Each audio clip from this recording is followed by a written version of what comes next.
지난 한 주간 여러분 그리스도를 먹고 마시며 사셨습니까?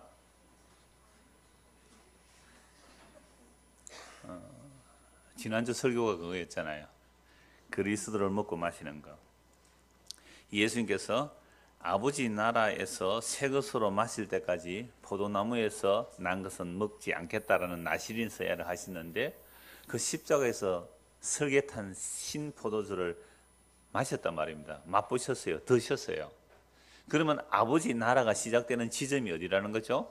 십자가에서. 물론 그전에도 아버지가 다스리는 백성은 아버지 나라의 백성들 맞습니다. 그러나 그 구약 모든 약속들이 그 십자가에서 다 이루심이거든요. 그러면 오고 올 세대조차도 그 십자가에서 다 이루심이에요. 우리는 과거와 현재와 미래 이렇게 시간과 공간 속에서 살아가지만 하나님은 언제나 현재시거든요. 하나님은 과거도 현재고 미래도 현재라는 거죠. 그러니까 예수님께서 십자가로 다 이루었다라고 하시면 그것은 과거도 십자가에서 완성이고 미래도 십자가에서 완성이다 이 말이죠. 이걸 위해서 천지를 창조하셨고요. 이게 하나님의 영원한 목적이면 이게 영원한 하나님의 뜻이에요. 이게 우리 이제 시간과 공간 개념에서는 이해가 안 되니까, 그래서 이해가 안 되니까 어때요? 이걸 믿음이라고 그래요. 이 해석이 안 되잖아요. 신비예요. 그래서 변화산에서 마태복음 17장 변화산에서 이미 보았잖아요.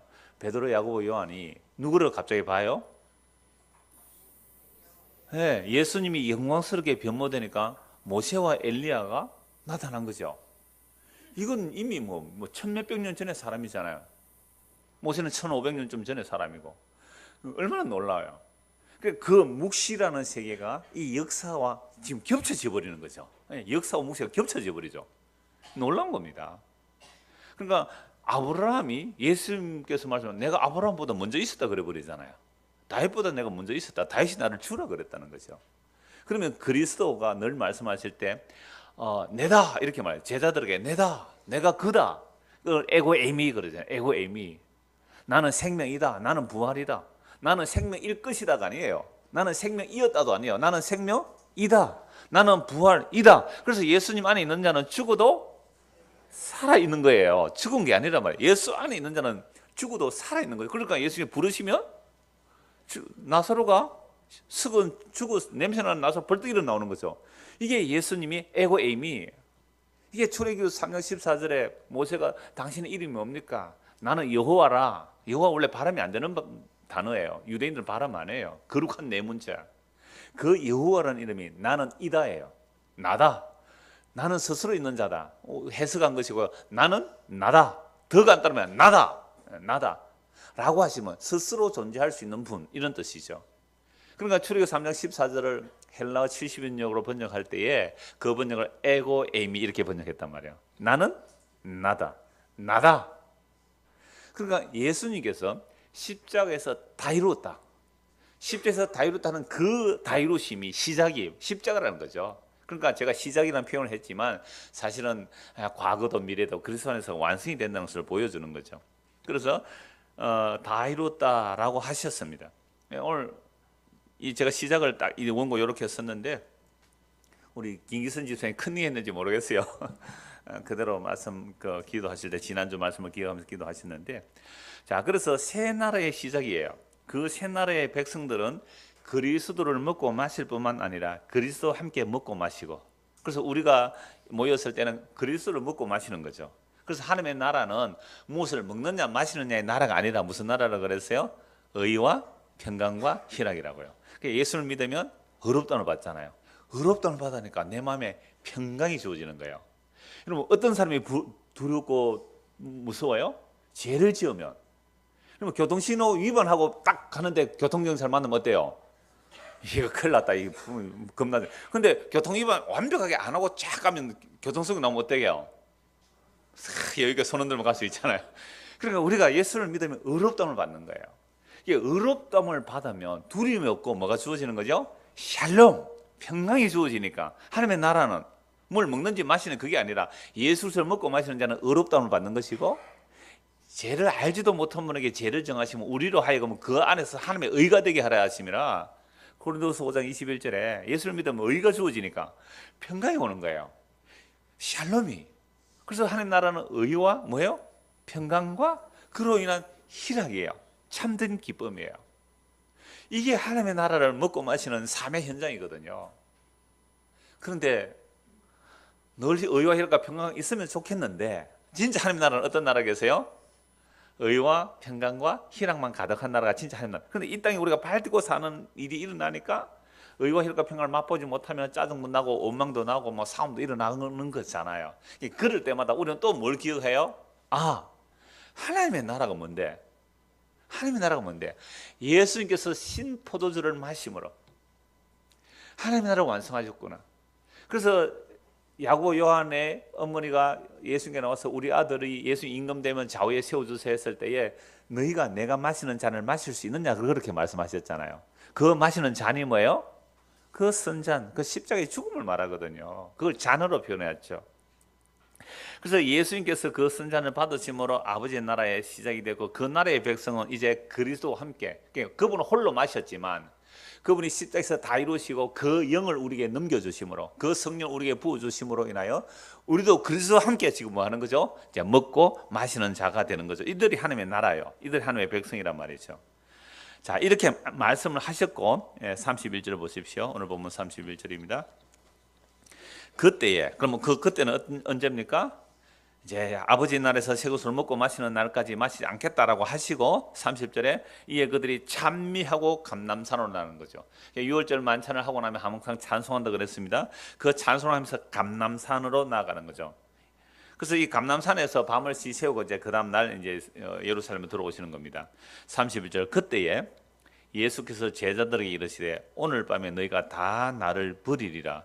기록된 바 내가 목전을 치리니 양의 떼가 흩어지리라 하였느니라. 그래서 오늘 제목이 목전을 치리니라는 말씀입니다.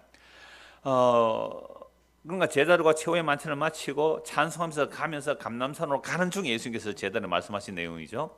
오늘 밤에 너희가 나를 다 버리리라. 그런데 이미 이때는 누구는 없어요? 가룟 유다는 뭐하러 갔습니까? 대제사장에게 예수님 팔러 갔어요. 그러니까 11명의 제자만 있겠죠. 그러니까 11명의 제자들은 오늘 밤에 너희가 다 나를 버리리라. 요 버리리라 각주되어 있는데 1 밑에 뭐라고 되어 있습니까? 나를 인하여 실족하리라. 그러니까 오늘 밤에 너희가 다 나를 인하여 실족하리라 라고 말씀한 거죠. 자, 그리고 그렇게 되는 이유, 너희가 나를 다 버리라, 너희가 다 나로 인하여 실족하리라. 왜 그렇게 되어야 하느냐면 기록된 바 뭐라고요? 내가 목자를 치리니 양의 떼가 흩어지라. 요거 기억 각주 뭐라고 되어 있어요? 스가랴 13장 7절. 요거 나중에 보면 이 구약 같이 찾아볼 때 그때 찾아보겠습니다. 자, 그렇게 하셨습니다. 32절. 그러나 내가 살아난 후에 너희보다 먼저 갈릴리로 가리라. 그래서 부활하신 예수님께서 여자들에게 갈릴리에서 만나자 그러잖아요. 이 말씀도 내가 부활한 이후에 갈릴리에서 만나자. 그 갈릴리에서 다시 시작하는 거예요. 하나님의 나라의 복음이 그 갈릴리, 그 변방, 이방인과 같이 섞여 사는 곳이 갈릴리거든요. 그 갈릴리로 내가 가서 시작하겠다 이 말씀을 하시는 거죠. 예루살렘에서 시작하는 게 아니잖아요. 물론 복음은 예루살렘과 유다와 사마리아 딴 것까지 증거되어야 하지만 예루살렘에서 배척받은 예수님이거든요. 예루살렘 성에서 죽임당한 예수님이죠. 성문 밖에서 죽임당한 분이잖아요. 그래서 어디서 시작한다고요? 하나님 나라는 갈릴리에서 시작하겠다는 거죠. 그래서 그 십자가로 이룬 그 약속이 이제 갈릴리에서 다시 복음이 시작되는 것을 말씀하는 겁니다. 그래서 나중에 27장에 보면 갈릴리에서 제자들을 또 만났어요. 그러니까 예수님께서 하신 말씀은 모든 것이 말씀대로 말씀하셨고 말씀하신 대로 이루어내시고 이미 구약에서 말씀하신 것은 예수님이 다 이루어내시는 겁니다. 그래서 예수님께서 요한복음 1장에 보면 예수님이 하나님이시고 하나님은 말씀이라 그러잖아요. 그 말씀이 하나님이에요. 아까 처음 시작할 때 우리가 그리스도를 먹고 마셨습니까? 라고 물어봤는데 목사님 지난주에 성찬식 안 했는데요? 뭐 이럴 수 있잖아요. 그 말이 아니라 그리스도를 먹고 마신다는 것은 내 말이 곧 영이라 그랬어요. 그러니까 예수님의 말씀, 요한복음 6장 63절입니다. 내 말이 곧 영이라. 예수님의 말이 문자로 들어오면 우리를 죽여요. 예수님의 말씀이 율법으로 들어오면 죽이는 말씀이에요. 내 이웃을 내 몸처럼 사랑하라. 내 원수를 사랑하라. 돼요, 안 돼요? 안 되면 그 예수님을 내 이웃을 내 몸을 사랑하라 그 말씀이 내 안에 들어오면 내가 안 되기 때문에 나는 뭐예요? 죽는 거잖아요. 왜? 율법이니까. 나는 내 이웃을 내 몸을 사랑 못했잖아요. 그래서 어제 결혼식 할 때도 이 얘기를 했어요. 가시면 알겠지만 사랑은 여기 있나니 요한일서 4장 10절 사랑은 여기 있나니 우리가 하나님을 사랑한 것이 아니요 하나님이 우리를 사랑했다고요. 그걸 말씀하면서 이렇게 말했어요. 신랑 왜 결혼합니까? 늘 묻죠. 제가 결혼식 할 때마다 묻죠. 얼마나 당황스럽겠어요. 예, 사랑해서 결혼합니다. 거짓말 하지 마세요. 무슨 사랑이에요?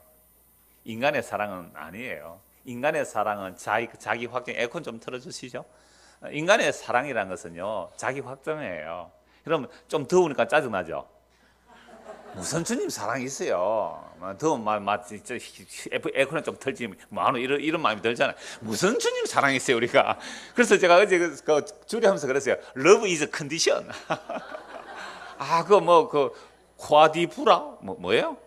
그 대사관에서 온 분들이 많이 있어서 사랑은 컨디션이거든요. 내 컨디션 좋으면요 사랑이 막 나와요. 그런데 내 컨디션 나빠 보세요. 여보 사랑해. 저리 가라 귀찮다. 제가 전에 종종 얘기했잖아요. 제가 그때 배탈이 나서 배가 아파 죽겠는데 우리 막내딸 저 있는데요. 아빠 기도해 줄게. 저리 가. 사랑 컨디션이에요. 그래서 결혼식 주례하는데 여러분 나는 서울 사람이 다른 거에 하나 있어요. 경상도는 가서 목사가 주례할 때 설교할 때요 떠들어서 아무 소리도 안 날려요. 왔나? 니 어째 그래 매? 반갑다 그래. 니 잘 있었나? 조카야 이러나? 막 이런데 서울은 조용해요. 그렇죠? 경험했잖아요. 그러니까 설교가 너무 좋았어요. 조용해서. 그래서 사랑은 컨디션이다라고 말하면서 정말 우리는 자기 확대, 자기 사랑밖에 없다라고 얘기합니다. 그래서 사랑은 여기 있나니, 사랑은 여기 있다 저기 다 하지 말라는 거예요. 그러니까 우리가 사랑이 아니다 이 말입니다. 사랑은 여기 있다니 이 말은 뭐예요? 네 사랑 아니야. 근데 저도 결혼식장에서 한 얘기지만 가시면 다 들었는데 저도 결혼할 때요 눈물을 다 흘렸다니까. 결혼식에 남자가 우는 거 봤어요? 집사람 울었는지 아닌지 잘 모르겠습니다. 옆에 있어서 나는 울었어요. 감격해서. 그런데 결혼해서 살다 보니까요 내 컨디션에 따라 귀찮더라고요. 저리 가 이러더라고요. 애 보고도 그러는데 마누라가 내 몸이 아파 죽겠는데 건드리면 저리 가 좀 제발 좀 가만히 놔둬. 그러면 이럴 때 있어요 없어요? 있는 분만 이해될 거예요. 없어요? 있어요. 그렇더라. 그러니까 인간의 사랑이라는 것은요 정말 자기 사랑이고 자기 사랑의 확대. 부부, 가정, 교회, 사회, 인류 이거 자기 사랑의 확대잖아요. 그런 사랑 아니야. 그래서 요한 1서 4장 10절에 사랑은 여기 있나니 우리가 하나님을 사랑한 게 아니고요 하나님이 우리를 사랑해서 자기 아들을 주셨대요. 근데 우리가 하나님을 사랑한 거 아니잖아요. 그래서 로마서 5장 6절 8절 10절 아니 주례하는데 성경 강의하고 왔다니까. 로마서 강의하고 왔어요. 그래서 우리가 연약했을 때에, 우리가 죄인되어 있을 때, 우리가 원수되어 있을 때에 하나님은 그 십자가의 사랑으로 자기 사랑을 확정해놓고 자기 죽음으로 사랑을 확정해놓고 우리에게 찾아오시는 사랑입니다. 그러니까 그 십자가의 죽음으로 원수되어 있는 자를 죄인되어 있을 때, 약할 때에 십자가로 자기 사랑 확정하고 찾아왔는데 우리가 하나님 앞에 원수짓 좀 한다고 버리겠어요? 우리가 하나님을 좀 배반한다고 버리겠어요? 우리 하나님 모른다고 3번 부인한다고 버리겠어요? 우리는 몇 번 부인해요 하루에? 수십 번도 더 부인해요. 예수 안 믿는 척, 예수 믿는 티를 안 내는 게 이익되면 빨리 예수 안 믿는 척하고 예수 믿는 척 해서 이익될 때 빨리 예수 믿는 척하면 집사님이 이런다니까요. 내 어제도 버스 타고 왔다 갔다 하면서 다 들어봤어요. 뒤에서 우리 교회 다니는 사람 버스 하나 안 다니는 사람은 저쪽에 저는 술판이고 여는 이제 그 술을 안 먹고 간 그런 버스였는데 뒤에서 근사님이 집사님 모르서 막 얘기를 하는데요. 갑자기 앞에서 드라마가 나오더라고요. 그건 제가 모르는 드라마인데 황금빛 그거 재방송을 해주더라고요. 와 성경보다 더 잘 껴. 옆에 설명해 주는데 제가 형제가 아닌데 형제 같고 이래서 하면서 얘기를 해주는데 내가 다 들었거든요. 세상에 성경을 저렇게 좀 알지. 그러니까 우리는 끊임없이 우리 사랑밖에 몰라요. 자, 그러니까 이러한 자들이 예수님을 믿고 따른다고 했을 때에 과연 그 하나님의 사랑을 알았을까요? 그래서 예수님께서 뭐라고 말씀하냐면 너희가 다 나를 오늘 밤에 뭐 하라고요? 버리라. 이 버리라는 말이 뭐예요? 실족한다는 말이죠. 그럼 왜 실족할까요? 제자들이 예수님을 따라가다가 왜 실족할까요? 내가 믿었던 메시아는 이런 모습이 아닌데, 그죠? 내가 믿었던 메시아는 이런 모습이 아닌데, 예루살렘에 올라가면 임금되고 내가 한 자리 할 줄 알고 따라갔는데 세상에 끝끝내 따라가보다 끝끝내 아무런 기적도 표적도 없이 맥없이 엘리엘리 라마 사박다니 나의 하나님 나의 하나님 어찌하여 나를 버리시나이까 하고 맥없이 죽어버려요. 심지어 십자가에 지기 전에 하나님 내가 죽도록 고민하게 되었습니다. 아, 예수님 이렇게 기도해요? 죽으러 오신 분이 이렇게 기도한다니까. 완전한 사람이잖아요. 아, 주님, 아버지요, 아버지요. 이 잔을 내가 안 마시면 안 되겠습니까? 다른 방법 없습니까? 지난주 기도가 이 내용이에요. 진짜 연약한 모습 아니에요?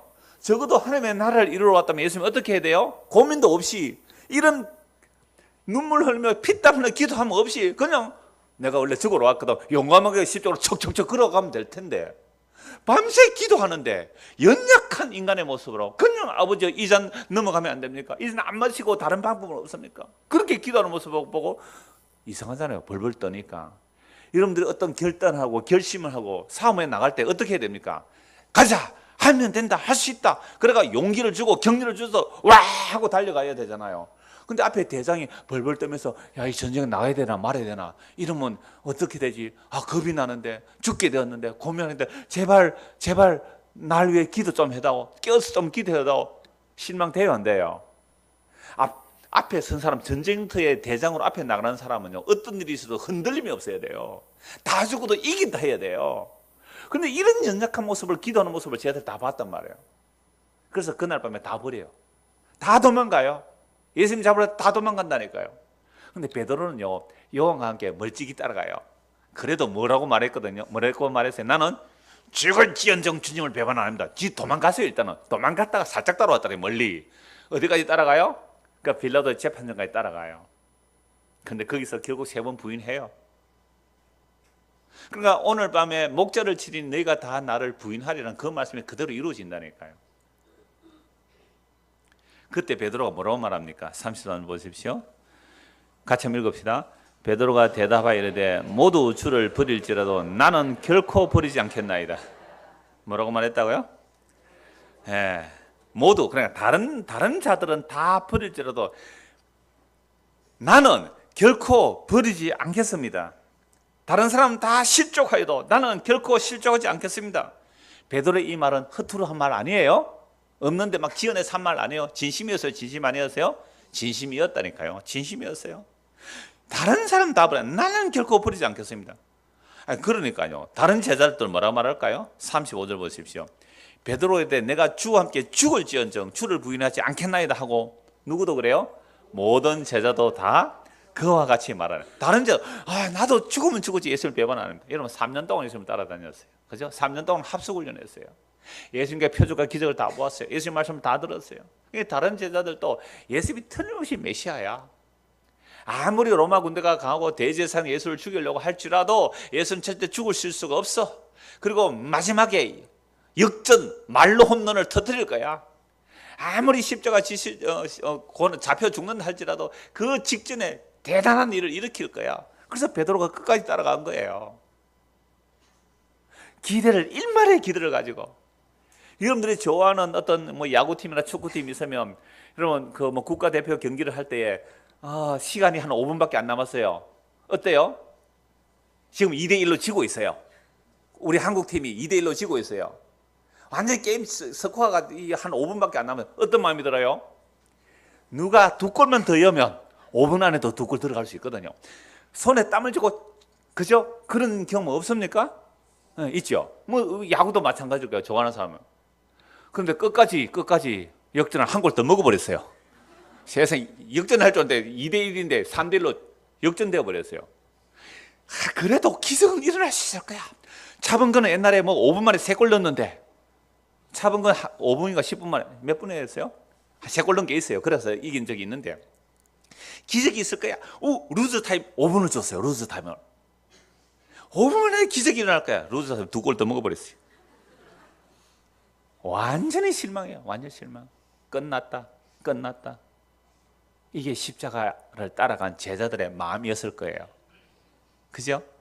일말의 기대를 가지고, 이야, 그래도 예수님 얼마나 대단한 기적을 일으켰나. 죽은 자도 살리는 분인데, 이야, 바다 위를 걸으신 분인데, 풍랑을 잠잠케 하신 분인데, 말씀 한마디로 천지를 창조하신 분인데, 이제 일만의 기대를 하고 따라갔는데, 세상에 그 맥없이 죽어버리는, 아무런 표적과 기적도 없이 저주받아 죽는 그 죽음을, 죽는 그 예수님 앞에 도망 안 갈 사람이 아무도 없단 말이에요.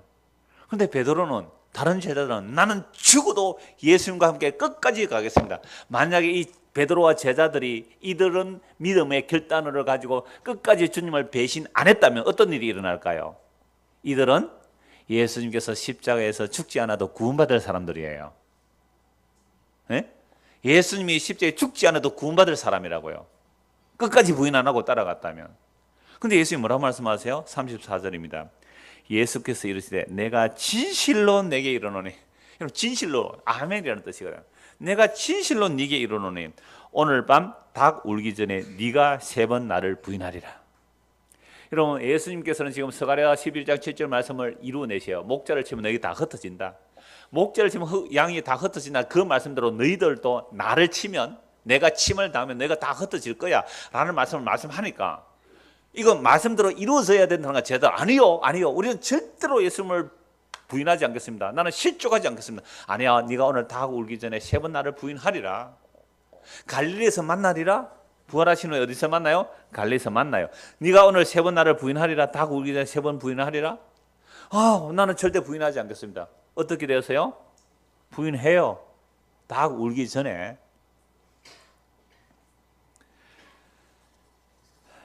여러분, 마태복음 16장에서 그 베드로가 신앙 고백을 하죠. 주는 그리스도의 살아계신 하나님의 아들이라고 했을 때 예수님이 뭐라고 말씀합니까?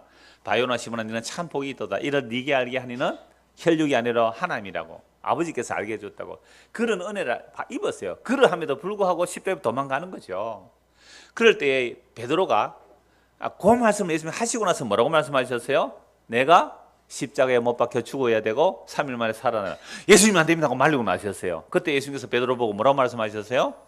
사탄아 물러가라. 너는 하나님의 일을 생각 안 하고 사람의 일을 생각한다. 그럼 하나님의 일은 뭐예요? 예수님이 십자가에 죽는 거예요. 그것이 하나님의 약속을 이룸이고, 그것이 자기 백성을 살리는 일이고, 십자가에 죽으시면 홀로 죽음이 아니라 자기 백성을 품에 안고 함께 자신과 죽고 함께 살려내는 그 일이 하나님의 일인데, 베드로는 예수님이 안 죽고 살려내는 그 일을 생각한 거예요. 이게 무슨 생각이에요? 사탄의 일이에요. 그럼 오늘도 마찬가지겠죠. 여러분, 우리가 하나님의 일을 하는데 우리가 깨어지지 않고 실패하지 않고 무너지지 않고 멋지게 성공하는 게 좋아요? 아니면 깨어지고 무너지고 완전 실패한 것처럼 빌빌거리는 게 좋아요? 1번, 2번 어느 게 좋아요? 1번이 좋죠. 그렇죠? 그래서 우리가 교회 와서 열심히 기도하는 이유가 뭐예요? 주여 멋지게 하나님 일을 해드리는 성공하는 사람 되게 해주세요. 그렇게 기도했잖아요. 그래서 많은 사람들이 하나님은 사람을 쓰실 때 준비된 자를 쓴다 그러잖아요. No! 하나님은 깨어진 자를 씁니다. 부서진 자를 쓰고 포기된 자, 완전 실망을 좌절하고 배신한 자를 씁니다. 왜요? 베드로가 배신 안 하면 안 돼요. 베드로가 배신하면 예수님 죽으심이 무의미하게 돼요. 자, 그래서 베드로가 죽을지언정 주를 부인하지 않겠다라는 그 진심으로 한 말이지만 결국 닭 울기 전에 3번 부인해요. 심지어 그 계집종 앞에 마태복음 20절에 나오니까요, 저주하고 맹시하면서까지 나를 예수를 물어온다고 부인을 해버렸습니다. 그러고 나니까 갑자기 뭐가 울었어요? 닭이 울었어요. 그러니까 닭은 그날 밤에 베드로가 배신할 때까지 울지도 못했다니까요. 유대인들의 닭에 대한 개념은 이렇습니다. 그 히브리적 관점으로 보면 마태복음이라는 그 책에 보면요, 유대인들이 찬양을 하는데 이런 찬양이 있어요. 닭에게 밝음과 어둠을 구분할 수 있는 지혜를 주신 우리 주 하나님, 우리의 왕이신 여호와여 찬양을 받으소서. 어떤 찬송을 한다고요? 닭에게 밝음과 어두움을 구별할 수 있는 지혜를 주신 그 하나님을 찬송하는 거예요. 그럼 닭의 기능, 닭의 은사 뭐예요? 밝음과 어둠을 구별해요. 그래서 저도 시골에서 자라서 알지만요, 진짜 딱 어둠이 물러가고 새벽이 딱 올 때 뭐 항상 뭐가 울어요? 닭이 울어요. 그래 닭이 한 마리 먼저 착 울면 온 동네 닭이 다 울어요. 안 일어날 수가 없어요. 그러니까 어두움과 밝음을 구별하는 은사를 받은 짐승이 뭐예요? 닭이에요. 그러니까 닭이 딱 울 때에 베드로가 뭘 알았어요? 예수님의 말씀이 기억이 났죠. 닭 울기 전에 네가 3번 나를 부인하라. 그래서 제가 만약에 베드로가 2번 부인을 했을 때 닭이 울었으면 어떻게 됐을까요? 정신 차리고 3번 부인 안 했을 거예요, 아마. 그러니까 3번 부인하는 거죠. 3번은 완전하다는 의미거든요. 완전히 예수님을 부인해 버렸어요. 닭 울기 전에. 그런데 어떻게 베드로가 구원받아요? 누가복음 22장에 보면 내가 너의 믿음이 떨어지지 않도록 기도하고 있대. 그래서 베드로가 부인하고 뭐 3번이나 저주맹세할지라도 이미 하나님께서 베드로를 찾아온 그 사랑은 어떤 사랑이었습니까? 십자가로 확정된 사랑으로 찾아오신 거거든요. 그런데 목사님 질문이 있습니다. 그럼 가룟 유다는 어째요? 가룟 유다도 똑같이 배신하고 팔아먹었는데 왜 가룟 유다는 그냥 버렸어요? 이게 하나님의 선택과 유기인데요. 이게 이제 우리 인간의 휴머니즘으로는 해석이 안 되는 부분이에요. 인간의 자아, 인간의 이성적 가치, 인간의 주체성이 무너지지 않고는 이거 결단코 받아들일 수 없는 내용이거든요. 똑같이 배신했잖아요. 유다도 배신하고 베드로 배신했는데.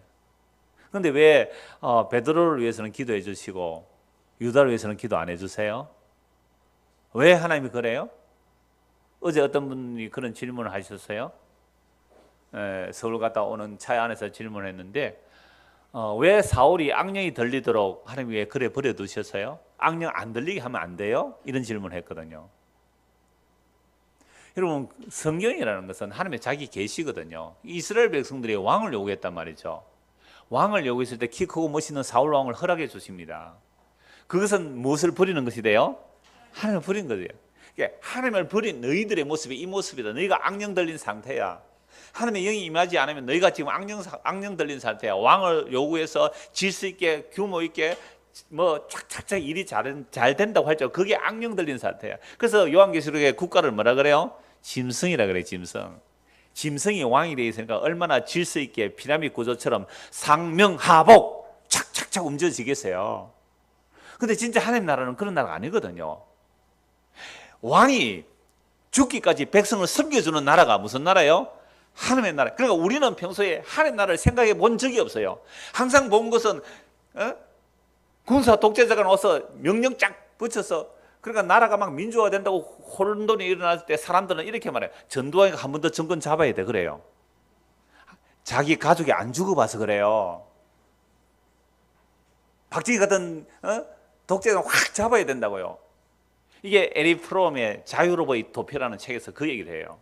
어떻게 독이라는 저 지혜로운 자들이 히틀러의 그 독재에 전부 다 복종해야 되느냐고. 그런데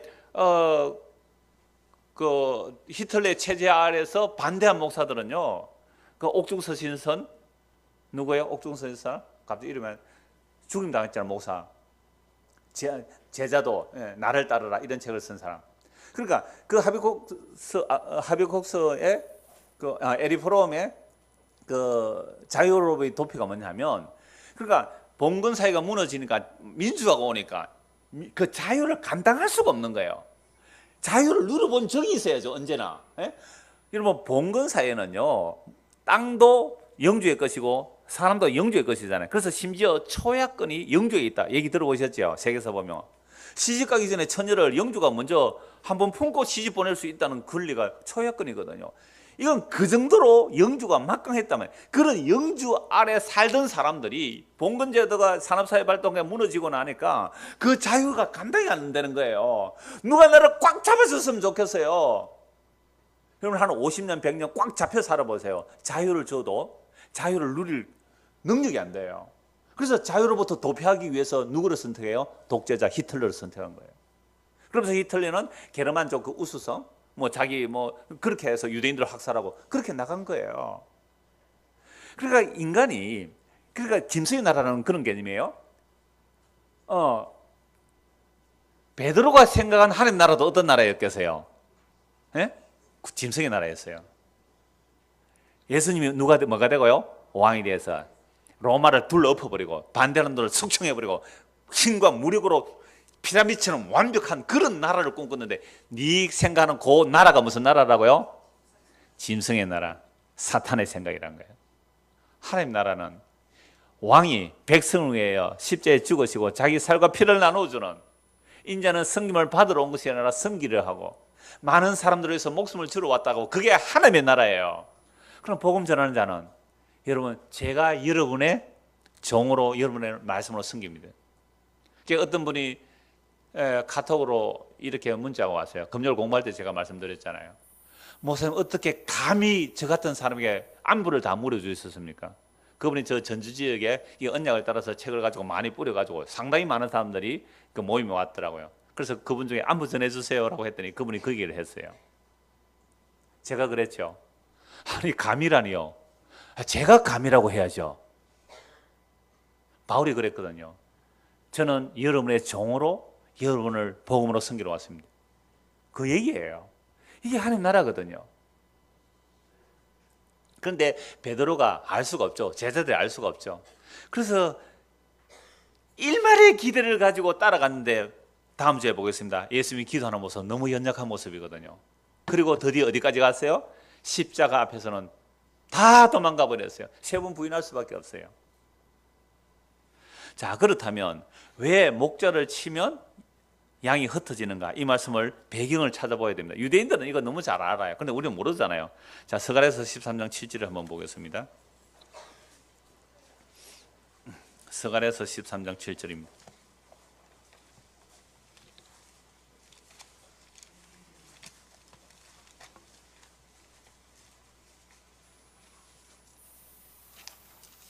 말라기 바로 앞에가 스가랴입니다. 말라기 바로 앞에 스가랴. 이 스가랴에서는 예수님에 대한 얘기 굉장히 많아요. 낙이 새끼를 타고 가신다. 또 마태복음 27장에 볼 때에 은 30에 팔린다는 것도 이 스가랴에서 나오는 말씀이거든요. 13장 7절 한번 보십시다. 만군의 여호와가 말하노라, 카라, 깨어서 내 목자, 내 짝된 자를 치라. 목자를 치면 양이 흩어지려니와 작은 자들 위에는 내가 내 손을 들이우리라. 이 말씀이 있죠. 그러니까 여호와 하나님께서 말하죠. 스가랴서를 통하여 내 목자, 내 짝단을 치라. 그럼 목자를 치면 누가 흩어져요? 양이 흩어질 것이고, 흩어진 그 작은 자들 위에 하나님께서 자기 손을 어떻게 해요? 들이운다라고 말씀하고 있습니다. 이거 나중에 한 번 더 찾아보더라고요. 이 배경을 알고 있어 11장 봅시다. 스가랴 11장 4절입니다.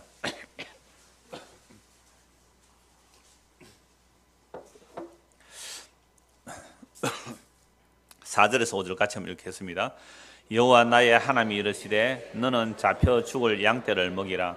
사들인 자들은 그들을 잡아도 죄가 없다 하고 판 자들은 말하기를 내가 부유하게 되었은저 여호와께 찬송하리라 하고 그들의 목자들은 그들을 불쌍히 여기지 아니하는도다. 하나님께서 스가랴서한테 뭘 말씀합니까? 여호와 나의 하나님이 이르시되 너는 어떤 양떼를 먹이라고 합니까?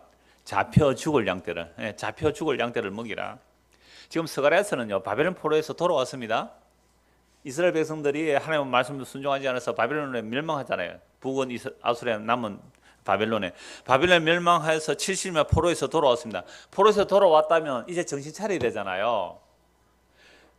지도자들이 양을 잘못 먹여서 나라가 망했다면 이제 돌아왔으면 제대로 지도자들이 양을 제대로 먹여야 될 거예요. 그런데 그렇지 않고 똑같이 옛날처럼 똑같은 짓을 하고 있어요. 그래서 그 양을 사들인 자들은 뭐라고 말해요? 그들을 잡아도 죄가 없다 하고, 양을 팔아먹은 자들은 어떻게 말해요? 내가 부유하게, 양을 팔아먹고 부유하게 되었은저 여호와께 뭐예요? 찬송하리라. 양을 먹이라고, 양을 기르라고 목자를 세워놨다니, 이 목자들이 양을 팔아먹고 하는 말이 뭐예요? 내가 부자가 되었으니 여호와를 찬송하겠다, 이러고 있는 거예요. 뭐 교회당 팔아먹는 경우도 많잖아요. 그죠? 어떻게 해요? 사람 숫자 계산해가지고 판다 그러더라고요. 우리도 한번 팔아볼까요? 1인당 얼마씩? 그럼 얼마 나오는데? 실제 그런 일들이 일어나고 있다는 거잖아요. 이 당시에 양들을, 백성들을 정말 사고 팔고 했단 말이에요. 6절부터 보십시오.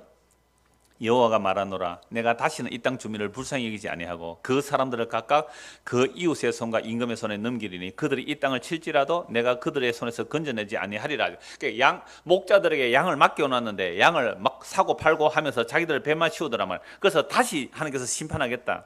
그러면 이제 내가 그들을 건져내지 않겠단 말이죠. 7절 보십시오. 내가 잡혀 죽을 양떼를 먹이니, 그러니까 스가랴죠. 스가랴가 이제 목양을 하는 거죠. 양떼를 먹이니, 이건 그리스도로 대입하셔도 돼요. 스가랴가 그리스도의 영이 임하여 이 예언을 했기 때문에 여기서 예수 그리스도로 대입해도 됩니다. 내가 잡혀 죽을 양떼를 먹이니 참으로 가련한 양들아. 그래서 예수님 오셔서 예루살렘 보고 우시죠. 왜 우셨어요? 목자 없는 양같이 흩어진 그들을 보고 예수님 우신다니까요.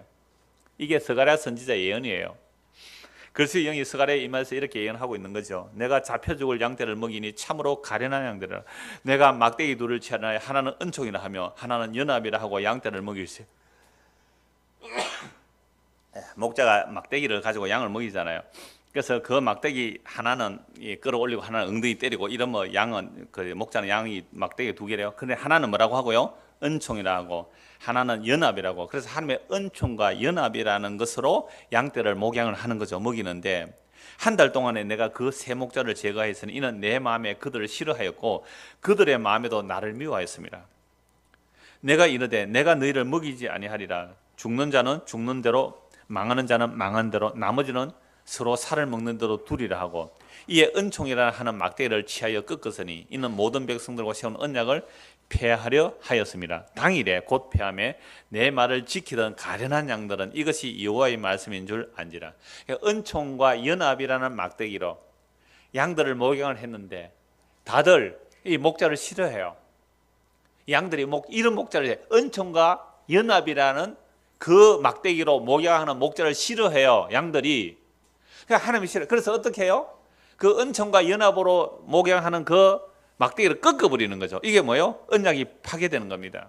당일에 깨어지니까 그때서 11절 보세요. 내 말을 지키던 그 목자의 음성을 듣던 그 가련한 양들은 무슨 뜻인 줄 알아요? 이것이 여호와의 말씀인 줄 알았다. 그러면 새 목자를 끊어버리라고 했는데요. 이스라엘의 목자 셋이라는 것은 왕과 제사장과 선지자를 말해요. 이들이 얼마나 악했는지 한번 보십시다. 미가서 3장입니다. 미가서 3장. 조금 앞으로 스가랴서에서 조금 앞으로 넘기시면 미가서 나옵니다.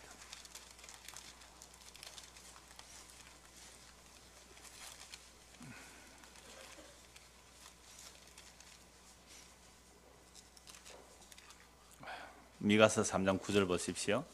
그러니까 양들을 먹이라고 왕과 제사장과 선지자를 세워놨는데 이들이 어떤 짓을 하는지 새 목자를 끊어버린다는 건 이런 의미입니다. 3장 9절부터 보시죠.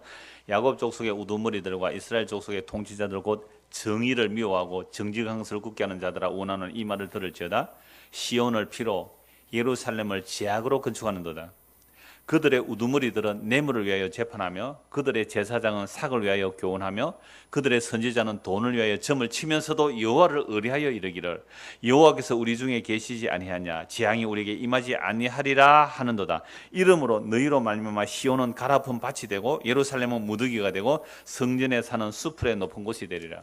하나님께서 이런 악한 그 양의 목자들을 다 쳐버리겠죠.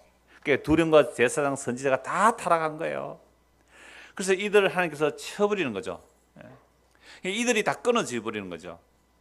자, 다시 스가랴서 11장 조금 부전을 봐 11장 보십시오. 악한 자들을 끊어버리고 진짜 하나님께서 세우신 목자, 신실한 목자를 세우는데 그 목자가 드디어 버림을 받죠. 스가랴서 11장 10절 같이 한번 읽겠습니다.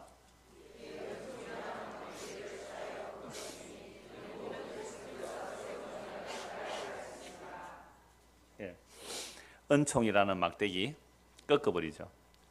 이것은 모든 백성과 세운 언약을 폐하여 버리는 거죠. 하나님의 언약이 폐하여진다는 것은 언약의 갱신이 일어나요. 아까 닭이 온다는 말은 무엇과 무엇이 구별돼요? 어둠이 몰려가고, 베드로의 그 배신이 오히려 캄캄한 어둠이 몰려가고 뭐가 오는 거죠? 새로운 날이 밝아지는 거와 마찬가지예요. 은총이란 막대에 끊는 언약이 폐해지는 거예요. 언약이 폐하는 게 아니에요. 옛 언약이 완성된과 동시에 새 언약이 수립되는 겁니다. 그래서 스가랴서 13장 7절 9절 다시 보십시오. 스가랴서 13장 7절 9절입니다.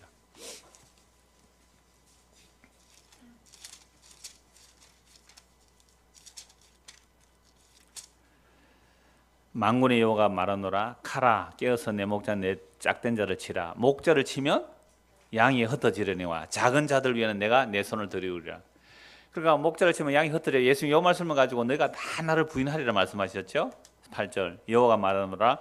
이 온 땅에서 3분의 1은 멸망하고 3분의 1은 거기 남으리니 내가 그 3분의 1을 불 가운데 던져 은같이 연단하며 금같이 시험할 것이라. 그들이 내 이름을 부르리니 내가 들을 것이며 나는 말하기를 이는 내 백성이라 할 것이요 그들은 말하기를 여호와는 내 하나님이시라 하리라. 그러니까 하나님께서 심판하죠. 요한계시록 보면 3분의 1, 3분의 1, 3분의 1 나오죠. 에스겔서에 나와요. 3분의 1, 3분의 1, 3분의 1 다 심판받아요. 에스겔의 머리카락을 잘라서 그 새 토막을 내요. 3분의 1은 불에 태워버리고 3분의 1은 바람에 날려버리고 3분의 1은 흩어버리고 다 흩어지는 거죠. 그러니까 목자를 치면 어떻게 돼요? 양들은 다 흩어져요. 다 흩어졌다는 말은 다 배신했다는 거예요. 다 실족했다는 거예요. 다 부인해서 다 넘어갔어요. 한 명도 없어요. 주를 부인하지 않을 사람이 한 명도 없어요. 의인 없는 애 한 명도 없어요. 다 부인해요. 다 흩어졌어요. 근데 그 중에 3분의 1을 남겨서 뭐 하겠다고요? 연단하겠다. 그 연단의 과정에서 누구의 이름을 불러요? 주의 이름을 부르게 됩니다. 그래서 예수님의 십자가의 사건은 오늘도 현재화되고 있어요. 오늘 언제 예수의 이름을 부를까요? 연단을 통하여, 고난을 통하여. 다 내 믿었던 바들이 다 무너져 내릴 때에 그제서야 비로소 뭘 부른다고요? 주의 이름을 부르게 되는데, 그런데 주의 이름을 그냥 부를 수는 없는 거예요. 우리가 주의 이름을 그냥 부를 수가 없어요. 스가랴서 12장 10절 보십시오. 어떻게 해야 주의 이름을 부르는지 보십시오. 스가랴서 12장 10절 같이 한번 읽겠습니다. 내가 다윗의 집과 예루살렘 주민에게 은총과 간구하는 심령을 부어주리니 그들이 그 찌른 바 그를 바라보고 그를 위하여 애통하기를 독자를 위하여 애통하듯 하며 그를 위하여 통고하기를 장자를 위하여 통고하듯 하리로다. 스가랴서 순서를 시간 순서를 안 봐도 돼요. 목자를 치면 양들이 다 흩어져요. 이것처럼 예수님을 치니까 제자들이 다 흩어지죠. 다 배신해요. 다 부인해요. 다 도망가요. 다 흩어져 버렸어요. 근데 그 중에서 어떤 사람은 주의 이름을 불러요. 어떤 사람이요? 은총과 강권하시는. 아까 은총의 막대를 어떻게 해요? 꺾어버렸잖아요. 십자가에서 하나님의 은총이 꺾어지는 모습이잖아요.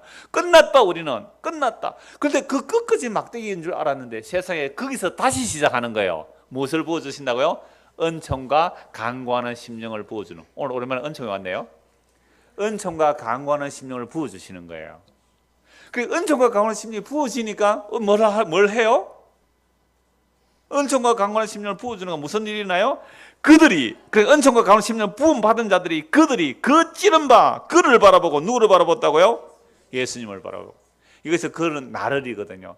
그들이 그 찌른 바 그를 보고 나는 배신하고 돌아갔는데 은총과 강구하는 심령이 보이는 그 찌른 바 그를 보고 뭐라고 말해요?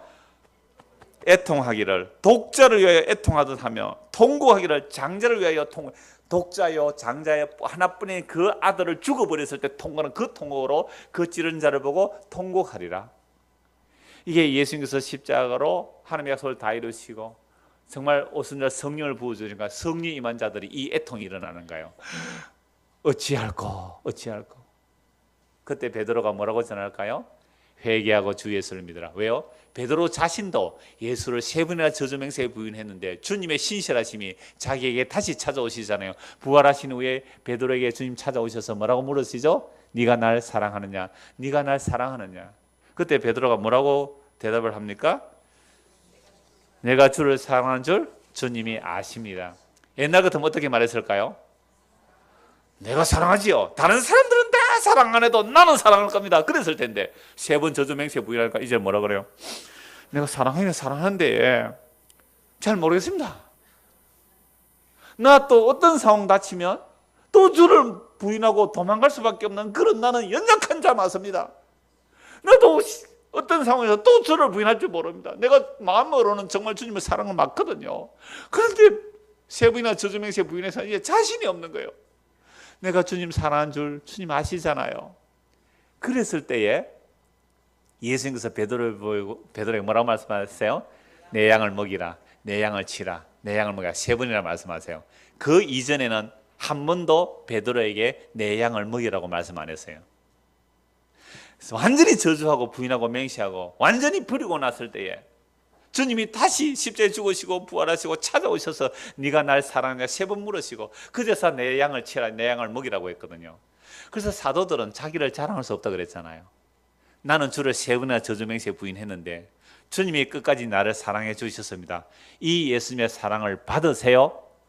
이게 복음 전하는 자의 모습이란 말이죠.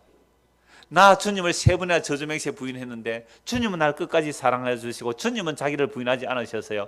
그래서 이 예수님을 믿으세요. 이렇게 말하는 게 뭐예요? 복음을 전하는 겁니다. 그 사랑의 관계 속에 들어가라는 것이지 이거 하세요 저거 하세요 그 얘기 아니에요. 사랑이란 뭘 하고 안 하고 있는 게 아니잖아요. 아무것도 안 해도 이뻐야 그게 사랑이에요. 뭘 잘해줘서 사랑한다고요. 그거 가짜 사랑이잖아요. 그래서 어제 주례 때 또 그 얘기했어요. 지금 이쁘고 젊으니까 사랑한다 그러면 늙고 병들고 그럴 때도 사랑하겠어요? 사랑은 그때그때 달라요. 컨디션이라니까요. 사랑은. 그런 사랑 가짜예요. 그래서 여러분들이 살고 힘들고 늙어갈 때에 분명히 여러분들의 힘듦이 올 거예요. 그럴 때에 주께서 우리를 사랑하신 그 사랑, 우리가 하나님을 사랑한 거 아니에요. 우리는 원수되어 있고 죄인되어 있고 하나님과 원수되어 있었을 때에 십자가로 확증된 그 사랑 가지고 찾으신 그 주님의 사랑이 여러분 안에 차고 넘치기를 바랍니다. 예, 이게 결혼한 사람이랑 오늘 우리가 똑같아요. 그 사랑이 차고 넘칠 때에 비로소 이웃을 내가 용서받은 눈으로 보는 거예요. 아까 집사님 기도할 때에 그 내용이에요. 저는 저 인간 내보고 잘못한 인간, 미운 인간 이렇게 보잖아요. 그런데 그 사랑이 나에게 넘쳐나면 중학생들 잘 들으라. 그 사랑이 우리에게 넘쳐나면 그 사랑으로 이웃을 볼 수 있는 거, 형제를 볼 수 있는 거예요. 그 시각이 내가 그리스도네, 그리스도가 내 안에 있는 관계예요. 이 관계가 안 된다면 그건 종교생활을 한 거죠. 그 주님 몰라요. 그래서 사도가 복음 전하는 내용 한 곳만 보고 마치겠습니다. 사도행전 2장입니다. 드디어 은총과 강구하는 영이 임하였어요. 베드로가 회개하고 예수 믿었어요. 그래서 복음을 전합니다. 사도행전 2장 36절.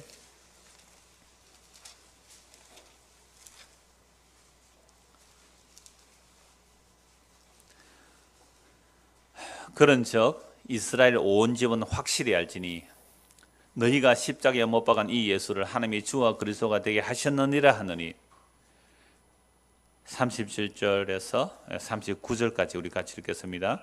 그들이 이 말을 듣고 마음에 찔려 베드로와 다른 사도들에게 물어 이르되 형제들아 우리가 어찌할꼬 하거늘 베드로가 이르되 너희가 회개하여 각각 예수 그리스도의 이름으로 세례를 받고 제사함을 받으라. 그리하면 성령의 선물을 받으리니 이 약속은 너희와 너희 자녀와 모든 먼데 사람 곧 주 우리 하나님이 얼마든지 부르시는 자들에게 하신 것이라. 보세요. 은총과 가운데 영이 임했어요. 베드로가 임했어요. 그리고 이 복음을 그 사람들에게 전합니다. 그래서 하는 말이 너희가 십자가에 못 박아 죽인 그 예수, 너희가 찔러 죽인 그 예수를 하나님이 주와 그리스도 되게 하셨다. 이게 바로 은총과 강구하는 심령이 부어진 거예요. 은총과 강구하는 심령이 부어지는가? 십자가를 바라볼 때 어떤 마음이 든다고요? 내가 당신을 찔러 죽였군요. 그런데 당신은 나를 용서하시고 끝까지 사랑해 주셨군요. 이게 은총과 강구하는 영이 임한 자들이에요. 어찌할꼬? 회개하고 주 예수를 믿으라. 회개하고 주 예수를 믿으라. 그러면 제사함을 받고 성령을 선물로 받을 것이라. 여러분 예수를 믿으면 제사함을 받아요. 예수를 믿는 것이 성령을 선물로 받아요. 그런 자들은요 하나님의 자녀가 되는 거죠. 하나님의 백성이 되는 거죠. 그리스도가 남편이 되고요 우리는 그의 신부가 되는 거죠. 이 약속은 너희와 너희 자녀, 지금 유대인들만이 아니에요. 모든 먼데 있는 사람. 오늘 이 이스라엘에서 얼마나 먼 나라예요. 무려 이곳까지 복음이 오기까지 몇 년 걸렸어요? 역사적으로 한 2000년이 걸렸어요.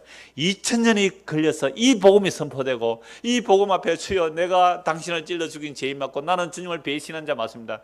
베드로보다 저는 더 많이 부인하고 배신한 자 맞습니다. 그러한 찔림으로 주를 바라보는 자가 은총과 강구하는 영이 임한 자들이고, 이런 자들은 정말로 예수님의 그 용서를 알고 믿게 됩니다. 그러니까 베드로나 오늘 우리나 똑같은 자들이에요. 십자가 사건은 동일한 사건이기 때문에. 그래서 오늘 우리도 은총과 강구하는 영이 임하여 나는 예수를 부인했는데 주님이 나를 부인하지 않았기 때문에 내가 예수를 믿게 되었습니다. 이 고백이 하나님께 영광이 되는 거죠. 왜? 그 안에는 그리스도의 희생만 담겨 있으니까. 이걸 바울이 전했어요. 그래서 베드로와 바울도 다 그렇게 말을 해요. 주께서 오래 참으심이 나의 구원이 되었다고요. 주의 오래 참으심이 나의 구원이 되었다고. 그래서 예수 그리스도와 그를 아는 지식에서, 그 은혜를 아는 지식에서 자라가라고 했습니다. 그래서 우리가 남은 생애 동안 주께서 우리에게 베푸신 그 십자가로 나타난 하나님의 그 사랑의 넓이와 길이와 높이와 깊이와 어떠함을 알아가는 것이 우리의 남은 생애예요. 뭐 대단한 일 하라는 거 아니에요. 뭘 하면 뭘 하겠어요. 우리가 그 사랑을 알아가고 그 사랑을 받고 그 사랑을 누리고 그 사랑이 우리에 충만해져서 그 사랑이 넘쳐나야만 가족에게도 이웃에게도 이 사랑 흘려보낼 수 있을 거예요. 이 은혜가 우리 모두에게 임하기를 소원합니다. 기도하겠습니다. 하나님 아버지, 우리는 주님을 늘 배반합니다. 그러나 주님은 자신을 부인할 수 없어서 신실하게 우리를 끝까지 구원해내십니다. 이 놀라운 은혜를 베드로를 통하여 보게 하시고 우리도 그렇게 믿게 하시고, 그래야 주님을 찬송하며 주를 신뢰하는 우리 모두가 되도록 은혜를 베풀어 주옵소서. 예수 그리스도 이름 받들어 기도드리옵나이다. 아멘.